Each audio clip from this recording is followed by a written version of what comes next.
Commerce School. How are you all? I hope you are very fine. Myself, Khushbu Gupta, welcome you back to the accounts lecture. We are learning the chapter retirement of a partner. Retirement of partner कर रहे हैं. इसके पहले मैं आप लोगों को सारे बेसिक्स सिखा चुकी हूँ. बेसिक्स के 5 वीडियोस हमने अपलोड किए हैं, राइट.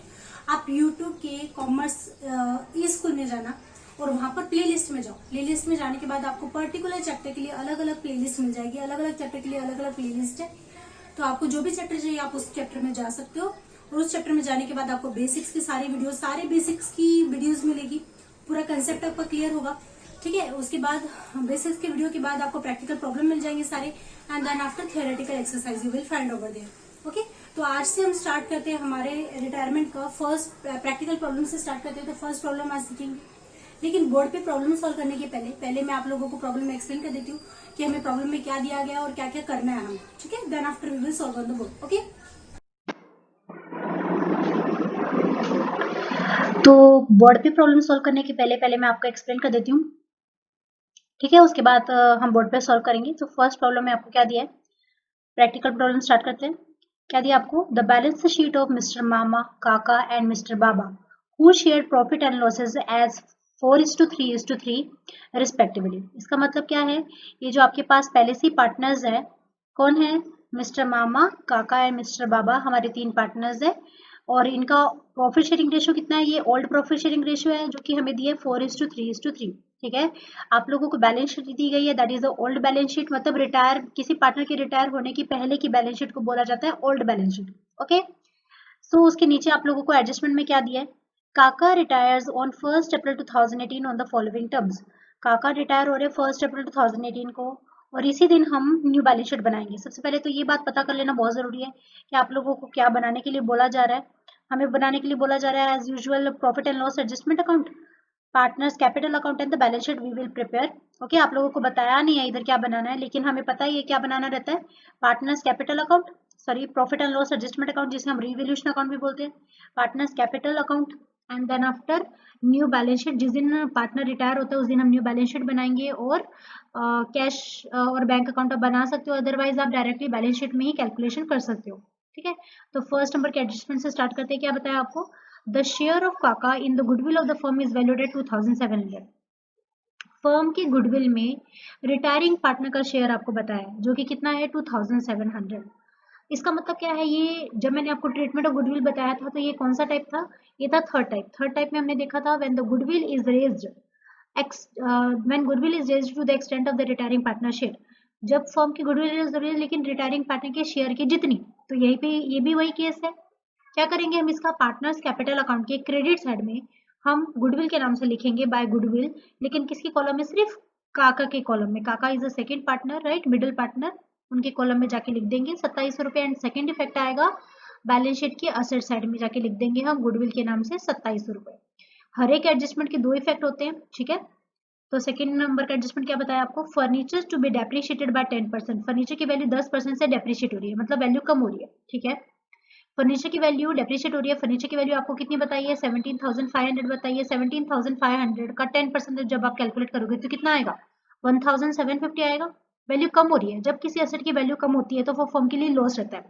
और एसेट एंड लायबिलिटी की वैल्यूएशन को हम रिकॉर्ड करते हैं profit and loss adjustment account में. Profit and loss adjustment account के डेबिट साइड में जब जाके लिखेंगे टू फर्नीचर, कितना कितना कम हो गया, 17,500 का 10% आप कैलकुलेट करोगे तो कितना आएगा, 1,750, ठीक है. एंड और उसी के साथ में हमें क्या बताया, एंड मोटर कार बाय 12.5%. और मोटर कार की वैल्यू कितनी कम हो रही है, 12.5% से. तो मोटर कार की वैल्यू कितनी है, देखो मोटर कार की वैल्यू है 4,000 रुपये. 4,000 के ऊपर आप 12.5% कैलकुलेट करोगे तो आपको कितना मिलेगा, 500 रुपये मिलेगा. मोटर कार की वैल्यू 500 रुपये से कम हो गई तो किधर लिखेंगे हम, profit and loss adjustment account के डेबिट साइड में लिखेंगे to motor car 500 rupees. And second effect जाएगा बैलेंस शीट की असेट साइड में, हम मोटर कार 4,000 में से 500 रुपये क्या कर देंगे, माइनस कर देंगे. ओके, आउटर कॉलम में क्लोजिंग वैल्यू कितनी दिखेगी आपको, मोटर कार की 3,500 दिखेगी. ओके, थर्ड नंबर के एडजस्टमेंट में हमें क्या बताया, livestock to be appreciated by 10% and plant by 20%. मतलब क्या है, लाइव स्टॉक की वैल्यू तो 10% से बढ़ गई एंड प्लांट की वैल्यू 20% से बढ़ गई. एप्रिशिएट होना मतलब वैल्यू रेज होना, बढ़ना, ठीक है. तो लाइव स्टॉक की वैल्यू कितनी दी आपको, लाइव स्टॉक, एक मिनट, लाइव स्टॉक की वैल्यू दी है आपको 12,500, 12,500 का 10%, 1,250 वैल्यू बढ़ रही है, तो profit and loss adjustment account के क्रेडिट साइड में हम लिखेंगे by livestock 1,250 and second effect जाएगा बैलेंस शीट की एसेट साइड में हम लाइव स्टॉक लिखेंगे 12,500 और उसके अंदर 10% वैल्यू ऐड कर देंगे, मतलब कितना ऐड कर देंगे 1,250 ऐड कर देंगे। ओके, आउटर कॉलम में आपको दिखेगा 13,750। उसके बाद प्लांट की वैल्यू 20% से बढ़ गई, प्लांट की वैल्यू कितनी है आपके, कितनी दी गई है 22,500 दी है प्लांट की वैल्यू, उसके ऊपर 20% जब हम कैलकुलेट करेंगे तो कितना आएगा 4,500 आएगा, प्लांट की वैल्यू बढ़ गई। तो किधर आएगा इसका effect, profit and loss adjustment account के क्रेडिट साइड में हम लिखेंगे by plant 4,500 and second effect जाएगा बैलेंस शीट की एसेट साइड में, बैलेंस शीट की एसेट साइड में जाके हम लिख देंगे प्लांट की वैल्यू लिख देंगे 22,500 प्लस कर देंगे 4,500, मींस आपको क्लोजिंग वैल्यू कितनी दिखेगी 27,000 दिखेगी आउटर कॉलम में। ओके, फोर्थ नंबर का एडजस्टमेंट क्या बताया, a provision of ₹2,000 is to be made for a claim of compensation. अचानक से हमारी लायबिलिटी बढ़ रही है, आप लोगों को बैलेंस शीट में देखो आपको किसी भी 2,000 रुपए का कोई दिख रहा है क्या, नहीं, कुछ भी नहीं दिख रहा, तो मतलब क्या है provision for 200 to be made for the claim for compensation, मतलब क्या है अचानक से आपकी एक लायबिलिटी बढ़ रही है। जब अचानक से हमारे फॉर्म में लायबिलिटी बढ़ जाती है तो उसका इफेक्ट क्या आएगा, फॉर्म के लिए लॉस हो रहा है, तो profit and loss adjustment account के डेबिट साइड में हम लिखेंगे टू अनरिकॉर्डेड लायबिलिटी के नाम से लिख सकते हो आप, या फिर हम लिखेंगे to provision for claim for compensation ₹2,000 and second effect जाएगा profit and loss, second effect जाएगा लायबिलिटी साइड में।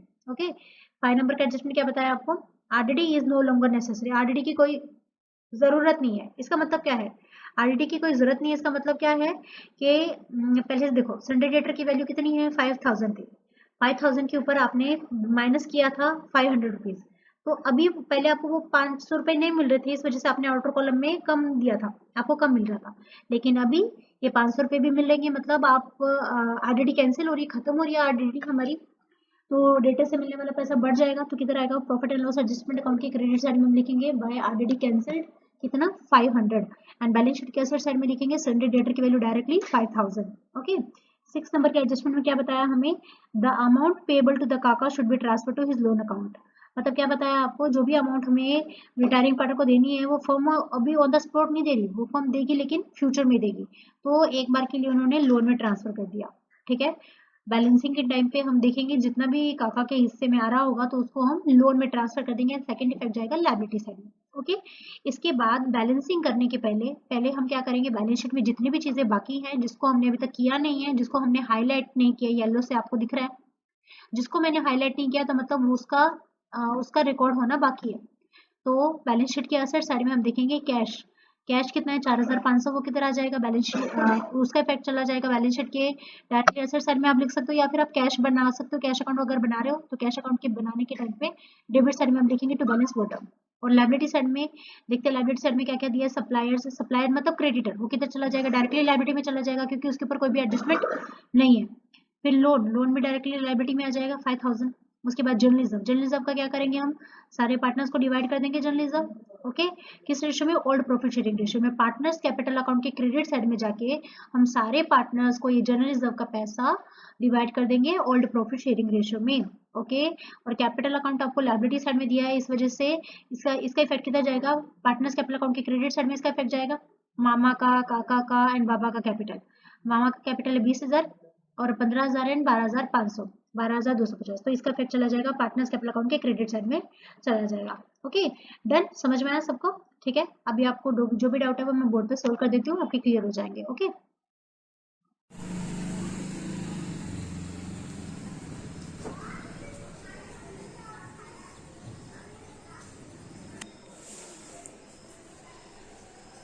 सो आई होप सबको समझ में आया प्रॉब्लम का एक्सप्लेनेशन। ठीक है, तो अभी हम बोर्ड पे सॉल्व कर लेते हैं, तो आके आपके दिमाग में जो भी डाउट होंगे वो सारे क्लियर हो जाएंगे।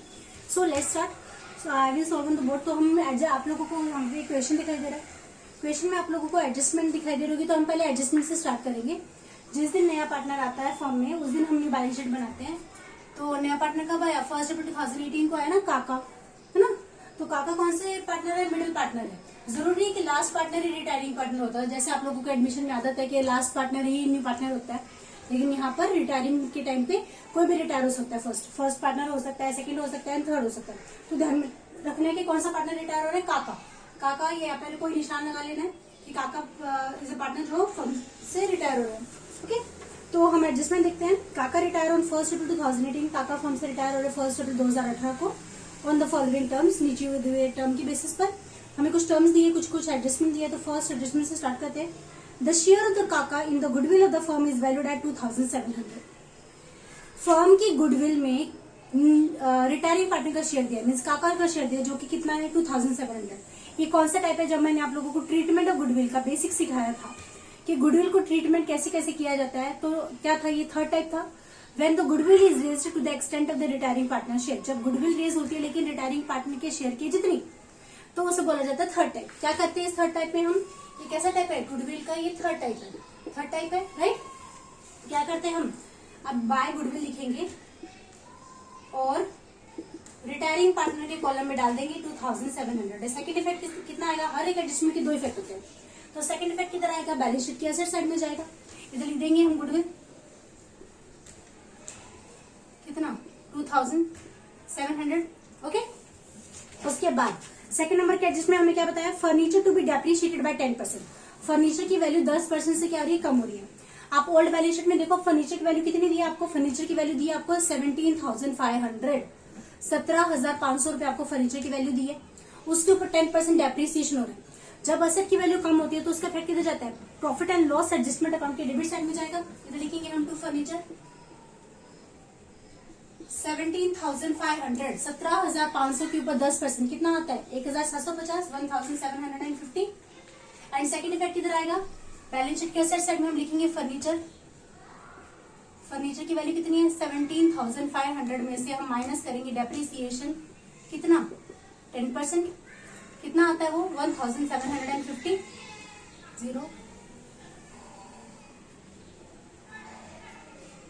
15,750। ओके, देन आफ्टर क्या बताया हमें? सेकंड नंबर के एडजस्टमेंट में साथ में हमें बताया है, फर्नीचर के साथ में हमें क्या बताया? Motor car by 12.5%। और मोटर कार की वैल्यू कितने परसेंट से डेप्रिशिएट हो रही है? 12.5% से। ठीक है, आप देखो मोटर कार की वैल्यू कितनी थी आपको ओल्ड बैलेंस शीट में? मोटर कार की वैल्यू दी है हमें 4,000। 4,000 की आप जब 12.5% डेप्रिसिएशन निकालोगे तो कितना आएगा? 500 रुपए आएगा। हम असेट की वैल्यू कम हो रही है, इस वजह से उसका इफेक्ट किधर जाएगा? Profit and loss adjustment account के डेबिट साइड में। कितना वैल्यू कम हो गया? 4,000 के ऊपर 5%, सॉरी 4,000 के ऊपर 12.5%, कितना आ जाएगा? 500 रुपए कम हो गया वैल्यू। तो हम इधर भी माइनस कर देंगे, वैल्यू कम हो जाएगी। मोटर वैन की वैल्यू कितनी थी? मोटर वैन वैल्यू की थी 4,000, माइनस कर देंगे, डेप्रिसिएशन हो गया कितना परसेंट? 12.5%। कितना आ जाएगा? 500 रुपए माइनस कर देंगे तो कितना आ जाएगा? 3,500। ओके, 3,500। उसके बाद थर्ड नंबर के एडजस्टमेंट क्या बताया? Life stock to be appreciated by 10%। Life stock की वैल्यू 10% से बढ़ रही है। लाइफ स्टॉक की वैल्यू कितनी दी है? 12,500 दी है, उसकी 10% बढ़ रही है, मतलब 1,250 रुपए वैल्यू बढ़ गई। जब असेट की वैल्यू बढ़ती है तो इधर लिखेंगे हम बाय लाइफ स्टॉक कितना? 1,250। इधर लिखेंगे हम लाइफ स्टॉक 12,500 में से माइनस करेंगे और प्लस करेंगे हम एप्रिसिएशन। कितना परसेंट एप्रिसिएशन हुआ? 10% एप्रिसिएशन हुआ, तो 1,250। आउटर कॉलम में कितना मिलेगा आपको? 13,750 रुपए, राइट। ओके, तो उसी के साथ में हमें थर्ड नंबर के एडजस्टमेंट और एक चीज दिया, क्या दिया है? Plant by 20%। प्लांट की वैल्यू भी एप्रिशिएट हो रही है ना। लाइफ स्टॉक की वैल्यू एप्रिशिएट दिया है और प्लांट बाय 20%, मतलब क्या है? प्लांट की वैल्यू भी एप्रिशिएट हो रही है ना, बढ़ रही है प्लांट की वैल्यू भी। कितने परसेंट से? 20% से। प्लांट की वैल्यू है कितनी? पहले तो ये देखो ओल्ड बैलेंस शीट में आप देखो प्लांट की वैल्यू कितनी है? 22,500 बताइए, 22,500 it's given in the old balance sheet. उसके ऊपर 20% कैलकुलेट करो, कितना आता है? 4,500 आता है ना, 4,500। तो इधर लिखेंगे हम बाय प्लांट। प्लांट की वैल्यू कितनी बढ़ गई? 4,500। तो बढ़ रही है तो इधर भी ऐड कर देंगे। प्लांट की वैल्यू थी आपके पास 22,500 वैल्यू थी, उसमें हम क्या करेंगे? एप्रिसिएशन कर देंगे। कितना परसेंट? 20%। कितना आ जाएगा? 4,500। आउटर कॉलम में कितना बचेगा? 27,000। Okay, clear. Then after fourth number का एडजस्टमेंट क्या बताया आपको? A provision of ₹200 to be made for a claim of compensation. और 2,000 रुपए का अचानक से एक लायबिलिटी क्रिएट हो रही है, प्रोविजन क्रिएट हो रहा है ना, कि हमें किसी को कंपेंसेशन देना पड़ेगा। पहले नहीं थी ये लाइबिलिटी, आप लोगों के पास बैलेंस शीट में 2000 की कोई लाइबिलिटी है नहीं है, तो अचानक से जब लाइबिलिटी बढ़ जाए तो फर्म के लिए क्या हो जाएगा, लॉस हो जाएगा ना, कि लाइबिलिटी देनी पड़ेगी। जब लाइबिलिटी बढ़ती है तो वो फर्म के लिए लॉस होता है और उसका इफेक्ट किधर जाता है, profit and loss adjustment account की डेबिट साइड में। इधर लिखेंगे हम to provision for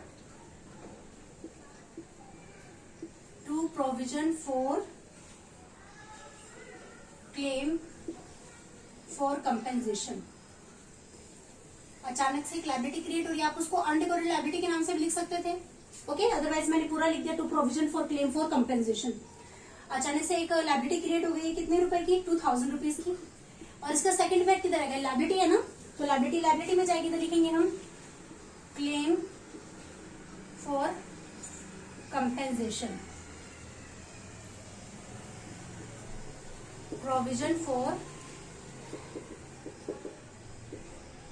claim for compensation. कितने रुपए का क्लेम है, 2000 रुपीज का, राइट, लिख दिया। अब आगे देखते हैं, ये 4th नंबर का एडजस्टमेंट कर लिया हमने, आगे 5th नंबर का। RDD is no longer necessary, RDD की कोई जरूरत नहीं है। इसका मतलब क्या है, आप देखो ओल्ड बैलेंस शीट में, देखो ओल्ड बैलेंस शीट में आपको डेटर्स की वैल्यू कितनी दी है, इनर कॉलम में देख रहे 5000 दिया और उसमें से माइनस किया 500 रुपए, आउटर कॉलम में आपको दिख रहा है 4500। अब ये बताया आरडीडी की कोई जरूरत नहीं है, मतलब आपको जो डेटर से जो 500 रुपए नहीं मिल रहे थे वो 500 रुपए भी आपको मिलेंगे, ठीक है। डेटर से 500 रुपए जो नहीं मिल रहे थे वो मिल रहे हैं, मतलब डेटर की वैल्यू बढ़ रही है, आपके एसेट की वैल्यू बढ़ रही है ना। तो हम इधर लिखेंगे बाय आरडीडी, आरडीडी आपकी खत्म हो रही है, आरडीडी कैंसिल्ड, कितनी 500 रुपए की आरडीडी थी वो खत्म हो गई। अब आपको डेटर से 5000 में से 500 रुपए कम नहीं मिलेंगे, वो 500 भी मिलेंगे, मतलब आपको पूरे 5000 रुपए डेटर से मिलेंगे। तो हम डेटर्स में से कुछ भी माइनस नहीं करेंगे, मतलब आपको पूरे 5000 के 5000 रुपए मिलेंगे, okay, got it, great. 6 number का देखने क्या दिया adjustment, the amount payable to Kaka should be transfer to his loan account. जो अमाउंट काका मतलब जो रिटायरिंग पार्टनर, उसको जो पे करने वाले वो अभी पे नहीं कर रहे, उन्होंने बोला है इस transfer to his loan account, मतलब फर्म आज पे नहीं कर रही, रिटायरिंग पार्टनर का सेटलमेंट अकाउंट का सेटलमेंट आज नहीं कर रही, वो अभी कैश में पे नहीं कर रही, वो क्या कर रही है, अकाउंट में लोन में ट्रांसफर कर रही है। मतलब क्या है इसका, कि मतलब फर्म पे करेगी बट इन फ्यूचर, हाँ फ्यूचर में पे करेगी, इस वजह से उसने फर्म की सर पे लाइबिलिटी आ गई कि हाँ एक रिटायरिंग पार्टनर का लोन देना है, अभी पे नहीं करी है, तो वो लाइबिलिटी में ट्रांसफर हो जाएगा, वो लोन में ट्रांसफर हो जाएगा, ठीक है। लेकिन वो तो हम करेंगे, लेकिन जब बैलेंसिंग करेंगे तभी करेंगे। उसके पहले ओल्ड बैलेंस शीट में आप देखो, आपके पास जो भी चीजें हैं जिसके ऊपर कोई भी एडजस्टमेंट नहीं था, जो चीज अभी तक हमने ट्रांसफर नहीं की, वो हम पहले कर लेते हैं, उसके बाद हम बैलेंसिंग करेंगे, ठीक है। तो ओल्ड बैलेंस शीट में असेट साइड में देखेंगे, सबसे पहले कैश कितना दिया आपको, 4500 दिया, 4500 रुपीज का कैश दिया, जो कि हमारा पहले से ही बैलेंस है। इधर मैं लिख दूंगी कैश अकाउंट की डेबिट साइड में लिख दूंगी to balance brought down, how much it is, 4500, 4500, right. उसके बाद डेटर्स का एडजस्टमेंट हो गया, लाइफ स्टॉक का हो गया, मोटर कार का एडजस्टमेंट हो गया, फर्नीचर का हो गया, प्लांट का हो गया, सारे एसेट का एडजस्टमेंट हो गया और हम सारी चीजें ट्रांसफर कर ली, ओके। तो उसके बाद लाइबिलिटी साइड में देखना है, लाइबिलिटी साइड में सप्लायर्स कौन होते हैं, सप्लायर्स मीन क्रेडिटर्स, कितना रुपए का उन्होंने हमें लाइबिलिटी है, सप्लायर्स की लाइबिलिटी है ₹7000 की, ठीक है, 7000 की लाइबिलिटी है। उसके बाद लोन कितने का है, 5000 का लोन है, ठीक है। उसके बाद आपको दिया जनरल रिजर्व का क्या करेंगे, हम सारे पार्टनर्स को डिवाइड कर देंगे किस रेशो में, ओल्ड प्रॉफिट शेयरिंग रेशो में। ओल्ड प्रॉफिट शेयरिंग रेशो कितना है आपके पास, 4:3:3, तो हम बाय जनरल रिजर्व डिवाइड करेंगे, सारे पार्टनर्स को डिवाइड कर देंगे। जनरल रिजर्व कितना है आपके पास, जनरल रिजर्व है 6250, 6250 रुपए का आपके पास जनरल रिजर्व है, वो हम सारे पार्टनर्स को डिवाइड करेंगे। तो कितना सबके हिस्से में आएगा, एक के हिस्से में आएगा, सबसे पहले तो आएगा मामा के हिस्से में आएगा 2500 रुपए, फिर काका के हिस्से में आएगा 1875 रुपए, 1875, एंड सेम बाबा के हिस्से में 1875, ओके, अंडरस्टूड। क्या किया मैंने, 6250 जो हमारे पास जनरल रिजर्व की अमाउंट थी वो मैंने ओल्ड प्रॉफिट शेयरिंग रेशो में सबको डिवाइड कर दी, ओके। देन आफ्टर और क्या क्या दिया हमें, देखो कैपिटल अकाउंट दिया, पार्टनर्स का पहले से कैपिटल बैलेंस जो अपनी लाइबिलिटी में दिया, लाइबिलिटी वाली चीजें किसी भी अकाउंट के क्रेडिट में जाती है तो फिर लाइबिलिटी में जाती है। इधर लिखेंगे हम बाय, इधर लिखेंगे सबसे ऊपर लिखेंगे टू बैलेंस ब्रॉट डाउन, कितना है 20,000, 20,000, 15,000 एंड देन आफ्टर 12,250, ओके, कर दिया। अब क्या करेंगे हम, बैलेंसिंग करेंगे। अभी बैलेंसिंग करने के बाद हमारा सब ठीक हो जाएगा, ठीक है, तो अभी बैलेंसिंग करते हैं, तो स्टार्ट करते हैं बैलेंसिंग। देखो क्रेडिट साइड का टोटल करेंगे हम। क्रेडिट साइड का टोटल कितना आता है आप देखो जरा, 6250। ओके, 6250 यहाँ का टोटल आता है। उसके बाद डेबिट साइड का टोटल कितना आता है? डेबिट साइड का टोटल आएगा 4250। मतलब कितना डिफरेंस है इन दोनों के बीच में है? 2000 रुपए का डिफरेंस। क्रेडिट साइड का टोटल ज्यादा है, इस वजह से क्या रहेगा? प्रॉफिट रहेगा, राइट। वो प्रॉफिट हम किस साइड में दिखाएंगे? डेबिट साइड में दिखाएंगे, क्योंकि अकाउंटिंग का रूल है कि debit and credit must be equal. तो जिस साइड का टोटल कम आता है हम उस साइड में वो बैलेंस दिखाते हैं, ठीक है। तो ये 2000 रुपए हम इस साइड में दिखाएंगे। डेबिट साइड में क्या करेंगे? पार्टनर्स को डिवाइड कर देंगे, सारे पार्टनर्स को डिवाइड कर देंगे टू पार्टनर्स। कैपिटल अकाउंट, मामा, काका, बाबा, सारे पार्टनर्स को डिवाइड कर देंगे। ऑल प्रॉफिट शेयरिंग रेशियो में 4:3:3। कितना है आपके पास? 2000 रुपीज का है। क्या आ जाएगा? अभी हम डिवाइड करेंगे पार्टनर्स को 4:3:3 के रेशियो में, तो कितना आएगा? 800, 800, 600, 600। ओके, ये हमने डिवाइड कर दिया पार्टनर्स को। अब इसका सेकंड डिवाइड किधर आएगा? पार्टनर्स कैपिटल अकाउंट की क्रेडिट साइड में आएगा। इधर लिखेंगे हम, ये क्रेडिट साइड है, इधर लिखेंगे हम by profit and loss adjustment account. What is it? This is profit. 800, 600, 600। Okay, कर दिया। अभी आप देख रहे हो डेबिट साइड में कुछ भी नहीं है, मतलब इन सब का कैसा बैलेंस है? क्रेडिट बैलेंस है। लेकिन बाकी दो का कैपिटल आज नहीं दिया जाएगा, फर्म रखेगी जब तक फर्म चलेगी, या फिर कोई पार्टनर रिटायर नहीं तब तक रखा जाएगा। लेकिन जो काका है पहले उसका बैलेंसिंग करेंगे हम, क्योंकि वो पार्टनर क्या है? रिटायर हो रहे फर्म से, राइट। वो पार्टनर क्या हो रहे हैं? फर्म से रिटायर हो रहे, इस वजह से हम सबसे पहले काका का बैलेंसिंग करेंगे। जो पार्टनर रिटायर होता है उसका सबसे पहले बैलेंसिंग करना है, तो आप काका का बैलेंसिंग करोगे तो कितना मिलेगा आपको? 20,175 यहाँ का टोटल आता है। सेम टोटल हम इधर लिख देंगे और यही बैलेंस के नाम से लिख देंगे। लेकिन ये हम क्या कर रहे हैं? लोन में डाल रहे हैं ना, उसको अभी पे किया जा रहा है क्या? रिटायरिंग पार्टनर को नहीं, लोन में ट्रांसफर किया जा रहा है। इधर लिख देंगे हम टू लोन अकाउंट। ओके, 20,175 सिर्फ काका का बैलेंसिंग लोन में जाएगा और इसका सेकंड इफेक्ट जाएगा इधर लायबिलिटी में। इधर लिखेंगे हम काकास लोन अकाउंट। मतलब फर्म के सर पे क्या चढ़ गई? लायबिलिटी चढ़ गई कि फर्म ने एक दिन तो देना पड़ेगा ना काका को। आज नहीं दे रही फर्म, लेकिन अल्टीमेट तो देना पड़ेगा। तो फर्म का लोन कितना? 20,175। उसके बाद बाकी का बैलेंसिंग करेंगे, तो बाकी का बैलेंसिंग करेंगे तो कितना आता है? इसका आएगा 23,300। ठीक है, इधर लिख देती हूँ मैं 23,300। तो ये फॉर्म में वापस से इन्वेस्ट हो जाएगा, तो इधर लिखेंगे हम to balance carry down 23,300। Okay, same यहाँ पे। अब यहाँ का टोटल करेंगे हम 14,725। 14,725 सेम इधर आ जाएगा 14,725। ओके, और ये जो है दोनों का, ये रिटायरिंग पार्टनर नहीं, ये तो कंटिन्यूइंग पार्टनर है, दोनों मामा और बाबा, तो उनका बैलेंस इधर आ जाएगा। फर्म में कैपिटल के नाम से आ जाएगा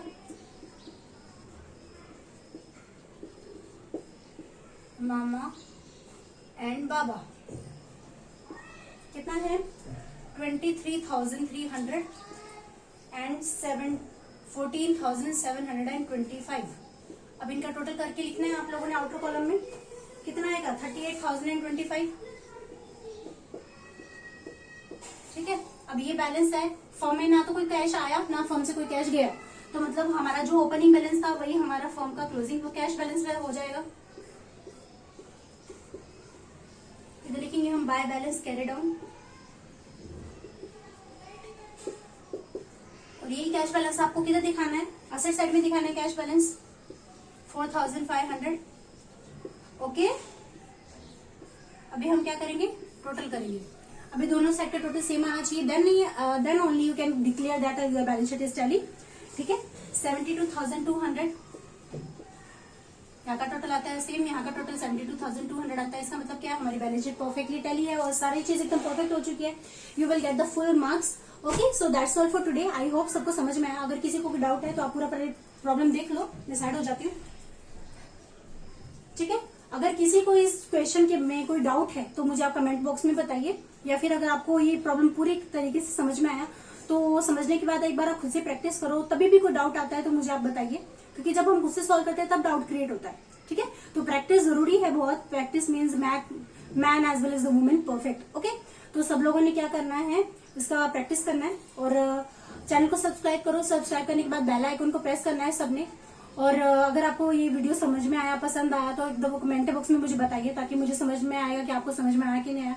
और वीडियो को लाइक कीजिए और चैनल को सब्सक्राइब करो, और बेल आइकन को प्रेस करना है ताकि मेरी अपडेटेड लेक्चर की नोटिफिकेशन आप तक पहुंचते रहे। प्लेलिस्ट में जाके आपको पर्टिकुलर चैप्टर की आप देखो, okay. And then after subscribe share करो अपने फ्रेंड्स को, ताकि लॉकडाउन के टाइम पे आपको बोर्ड की तैयारी हो सके, क्योंकि बोर्ड तो मार्च में होगा, लेकिन स्कूल कॉलेज अभी तक खुले नहीं है, तो आप लोगों को किसी तरह की प्रॉब्लम का फेस ना करना पड़े, इस वजह से प्रैक्टिस करो, okay. Make your practice so strong that you can clear the exam very well, okay. तो अगले लेक्चर में हम सॉल्व करेंगे second practical problem. So till then take care, goodbye, thank you so much, bye bye.